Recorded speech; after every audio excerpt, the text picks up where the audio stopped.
Konami Studios. Nightwing 78. Guys, we finally did it. We got some very exciting developments happening in the Nightwing book. I know a lot of people were tired of Rick Grayson. They didn't like the concept. I was one of them. Why ruin something perfect? Like, you struck gold when you made Dick Grayson Nightwing. He's been consistently cool since the 90s. Why ruin it by doing something dumb? But we're back. Tom Taylor, the golden child, the golden boy, the perfect writer over at DC, has taken the reins of the perfect DC character. He is working with his collaborator from Suicide Squad, Bruno Redondo. And man, is it gonna be great. And this issue was no slouch. Holy shit, was it good. I was very impressed with what I saw. Consistently, Bruno's artwork just amazes me. His characters all look distinctive and unique. The colors look so vibrant and pretty. Everything about this felt like a Nightwing book, and I really liked that.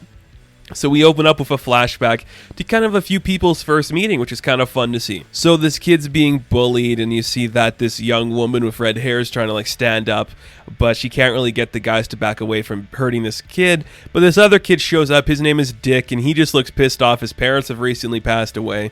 He's just kind of living with Bruce now, and he's just kind of angry, and you just see that this kid who's being the dick is yelling at him the flying Graysons, guess they couldn't fly after all.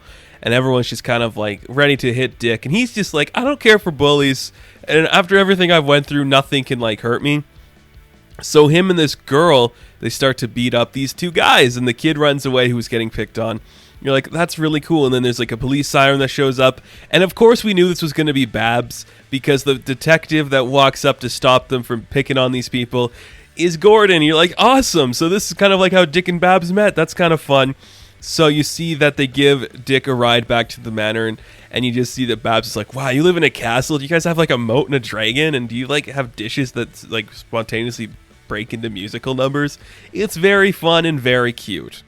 I like it a lot. So the whole time Dick is kind of thinking to himself, I think Bruce is going to be mad when I show up, but Bruce isn't there. It's Alfred who shows up. And instantly, some great stuff. Dick just immediately goes to do the dishes, and Alfred is just saying, why are you doing that? He's like, I just want to help, okay? Just let me do the dishes. And I love it so much, because you think Alfred's going to get mad at him for picking on those guys, but he's like, you stood up for what's right. You did the right thing. You don't have to be a superhero to do that. You don't have to wear a costume to do that. You're a good man outside of the costume, which is that's awesome. That is powerful. I love the Dick and Alfred relationship, and I think is just exemplified how cool of a character Alfred Pennyworth is. Man, he's the best. Man, he's the best. I miss him. I miss Alfred. So it's the modern day. It's today. We see that in Bloodhaven, some bullies are picking on a dog. They're kicking him around. The dog's freaking out. And Nightwing shows up, you know what? I'm just pissed off, and I'm too tired for this, so I'm just going to beat you guys up for kicking a dog. And then the guys pull out a gun, and Dick is like, I wouldn't do that. In my line of work, you shoot something in the head, it loses its memory and becomes a cab driver, and I don't think a dog should become a cab driver. You're like, that's a good way to call back Rick. Good for you, man. Very funny. So he goes to pet the dog, and the dog bites him, and you're like, that's some good comedy. But he goes flying away. They're going to go to the vet, and they're going to go to the doctor to get themselves fixed. And it's very cute, very fun. It's some good Nightwing hijinks. I think we all just kind of needed this return to basics for the character. And even more return to basics, we get some stuff with Blockbuster, who's kind of becoming the Wilson Fisk of Bloodhaven, which makes sense to me. I think that's a good thing to do with that character. We see that he's buying off the mayor's office, but the mayor's trying to go against him, so he kills the mayor, and then the councilwoman, Melinda, becomes next in line to run the city, and she's not going to go against Blockbuster. So we got a new team forming, Melinda, Zuko, and Blockbuster. You're like, that's very fun. I wonder how that's going to play out. I'm liking it a lot. It was just some good tension, some great stuff. Blockbuster, probably would you consider Blockbuster to be Nightwing's archenemy? I can't think of anybody else I would put in that category. You could put Deathstroke, but I don't think it's been Deathstroke for a long time, so I don't want to put it in there. So Dick's headed back home. He realizes that in this apartment building he's buying, he's starting to run out of money, so he won't be able to keep it going. When he gets inside, he sees that the lights are on, so something's going on. When he gets inside, he thinks somebody's coming to attack him, so he bursts in full Nightwing getup to attack, and the only person that is, it's Babs, and you get some nice chemistry between the two. Again, we needed this. We missed this. I've said it numerous times and I will say it again. Dick and Babs is like the best relationship in DC Comics aside from Clark and Lois. Like, these two, they're fun, they're flirtatious, they're young, they are just everything that embodies like the millennial generation. Like, like their relationship, even from back in the day, like those two just have that youthful energy that is very relatable and very fun that a lot of people gravitate towards, myself included. I love their chemistry. I love this side of Babs. I like Babs as Oracle more than I like her as Batgirl. So, you know, she's like, there's like a dog barking on your like window ledge, so like, do dogs fly in Bloodhaven now? So Dick brings in the dog, she's freaking out, she's like, oh, it's so cute, you always were somebody that like brought home the strays and you kept everyone safe, look at you, you're such a nice boy. But there's a reason she's here. It's because at Alfred's like will reading, there was a note left for Dick, and she didn't know like when he was going to be able to read it because he was Rick for a bit. But now he's got it, and what was left for him is going to surprise a lot of people because like he's a billionaire.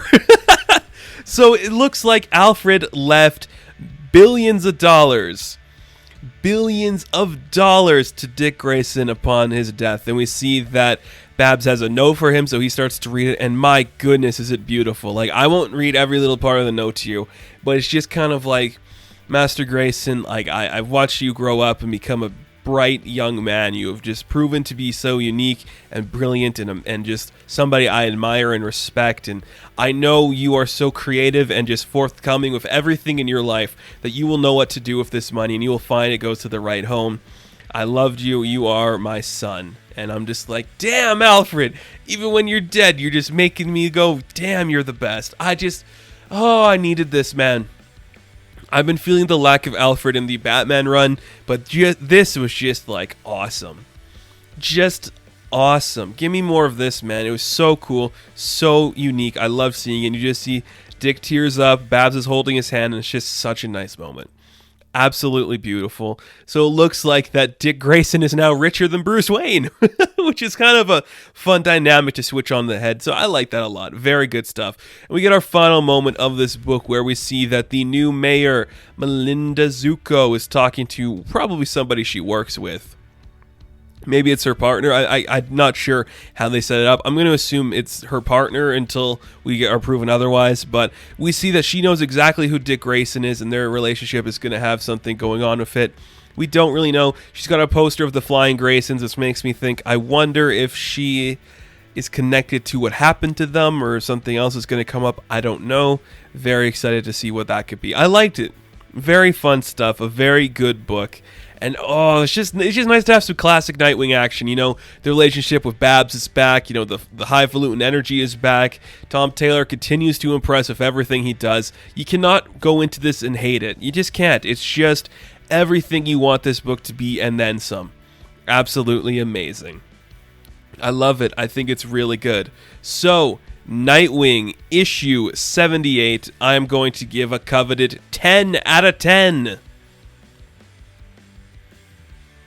Now, thank you guys so much for watching this review. Be sure to like and subscribe to the channel.